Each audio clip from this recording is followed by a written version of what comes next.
चलिए आज बात करते हैं भारत के दिल यानी मध्य प्रदेश की, जहां एक बहुत बड़ा कृषि अभियान चल रहा है। ये है 2026 की रबी फसल खरीद का मिशन और ये कोई मामूली काम नहीं है। आइए समझते हैं कि ये मेगा हार्वेस्ट मिशन आखिर काम कैसे कर रहा है। तो मध्य प्रदेश में इस वक्त चारों तरफ बस एक ही नज़ारा है, लहलहाती हुई फसलें। लाखों किसानों के लिए ये सिर्फ एक फसल नहीं है, बल्कि उनकी साल भर की मेहनत का नतीजा है। और देखिए, जब भी कटाई का मौसम आता है तो किसानों के मन में उम्मीदें तो होती हैं, लेकिन साथ ही एक सवाल भी होता है।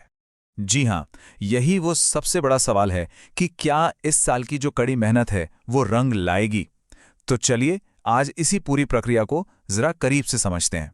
सबसे पहले तो इस मिशन का जो स्केल है, जो पैमाना है, उसे समझना बहुत ज़रूरी है।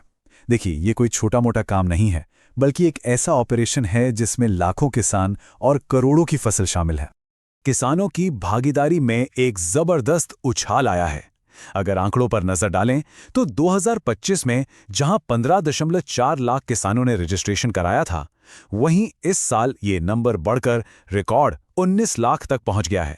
ये साफ दिखाता है कि किसानों का इस सिस्टम पर भरोसा कितना बढ़ा है। तो सवाल उठता है कि जब इतने सारे किसान आगे आ रहे हैं तो सरकार का क्या प्लान है? जवाब है एक गारंटीड प्राइस, एक ऐसी कीमत जो खास तौर पर किसानों की सुरक्षा के लिए ही बनाई गई है।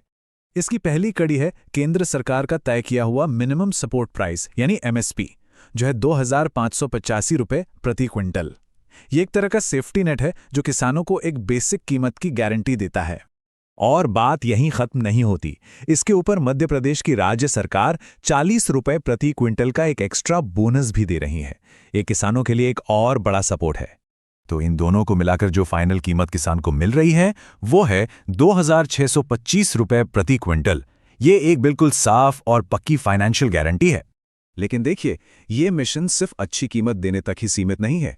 इसका एक और बहुत बड़ा मकसद है पूरी प्रक्रिया को आसान बनाना, और इसमें टेक्नोलॉजी एक बहुत बड़ा रोल निभा रही है। चलिए देखते हैं कैसे। इस पूरे डिजिटल सिस्टम की जो रीढ़ है वो है ई-उपार्जन सॉफ्टवेयर। अब ये क्या है? ये एक ऑनलाइन पोर्टल है जो समझ लीजिए कि किसान के रजिस्ट्रेशन से लेकर उसके बैंक खाते में पैसा आने तक हर एक स्टेप को मैनेज करता है। इससे पूरी प्रक्रिया में पारदर्शिता और एफिशिएंसी आती है। तो एक किसान के लिए पूरा सफर कैसा होता है? ये कुल 6 आसान स्टेप्स में बटा हुआ है।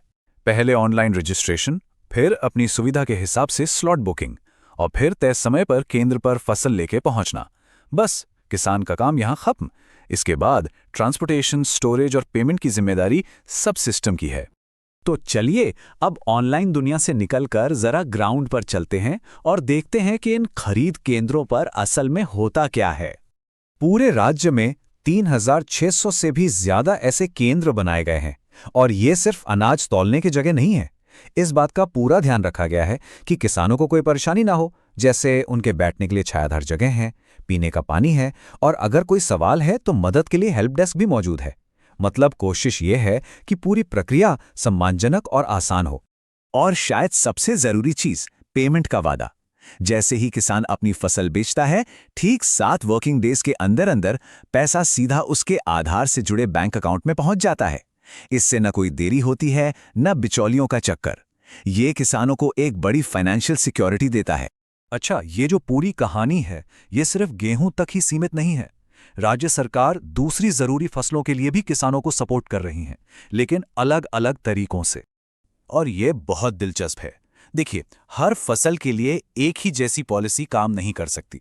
जैसे उड़द दाल के लिए सरकार एमएसपी के ऊपर सीधे 600 रुपये का बोनस दे रही है। वहीं सरसों के लिए एक अलग मॉडल है जिसे भावांतर योजना कहते हैं। इसमें अगर बाजार का भाव एमएसपी से नीचे गिर जाता है तो सरकार उस अंतर की भरपाई करती है। इससे पता चलता है कि बाजार की असलियत को देखकर नीतियां बनाई जा रही हैं।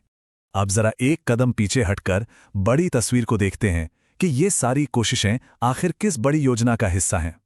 देखिए, ये सिर्फ कुछ अलग अलग योजनाएं नहीं हैं, बल्कि एक बड़ी सोच का नतीजा है। जैसा कि राज्य सरकार ने ऐलान किया है, साल 2026 को किसान कल्याण वर्ष के तौर पर मनाया जा रहा है। ये घोषणा इन सभी कार्यक्रमों को एक साफ मकसद देती है: किसानों का भला करना और उनकी आमदनी बढ़ाना। और इसके जो शुरुआती नतीजे हैं वो भी काफ़ी अच्छे दिख रहे हैं। देखिए, मिशन शुरू हुए अभी कुछ ही दिन हुए हैं और 7,000 से ज़्यादा किसानों को इसका फ़ायदा मिल चुका है। 30,000 मीट्रिक टन से ज़्यादा गेहूं खरीदा जा चुका है और 6 करोड़ रुपए से ज़्यादा का पेमेंट भी हो चुका है। ये दिखाता है कि सिस्टम शुरुआत से ही कितनी तेज़ी से काम कर रहा है।